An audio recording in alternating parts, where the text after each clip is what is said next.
এপ্রিলের শুরু থেকে গরমের দাপট দক্ষিণবঙ্গ জুড়ে। চলতি সপ্তাহে উত্তরবঙ্গের তাপমাত্রাও 5 ডিগ্রি পর্যন্ত বাড়তে পারে। পশ্চিমের জেলাগুলিতে তাপমাত্রা 40 ডিগ্রিতে পৌঁছতে পারে বলে জানিয়েছে আলিপুর আবহাওয়া দফতর। এই সপ্তাহে কলকাতার তাপমাত্রা পৌঁছতে পারে 37 ডিগ্রি সেলসিয়াসে। আপাতত দক্ষিণবঙ্গের আবহাওয়া শুষ্কই থাকবে। রবিবার থেকে রাজ্য জুড়ে ফের বৃষ্টির সম্ভাবনা রয়েছে বলে জানিয়েছেন আবহাওয়াবিদরা।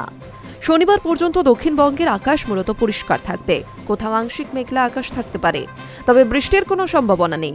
এই সময় গোটা দক্ষিণবঙ্গের সর্বোচ্চ তাপমাত্রা 3 থেকে 5 ডিগ্রি সেলসিয়াস পর্যন্ত বৃদ্ধি পেতে পারে। চড়া রোদের কারণে বাড়বে অস্বস্তি।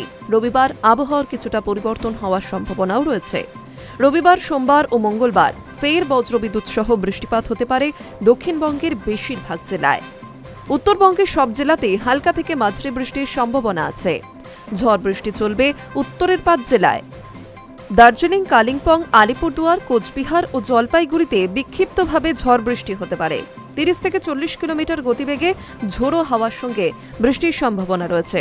বৃহস্পতিবার হাওড়া, দক্ষিণ 24 পরগনা, পশ্চিম মেদিনীপুর, পশ্চিম বর্ধমান, পুরুলিয়া ও বাঁকুড়া জেলায় গরম ও অস্বস্তিকর আবহাওয়ার সতর্কবার্তা জারি করা হয়েছে।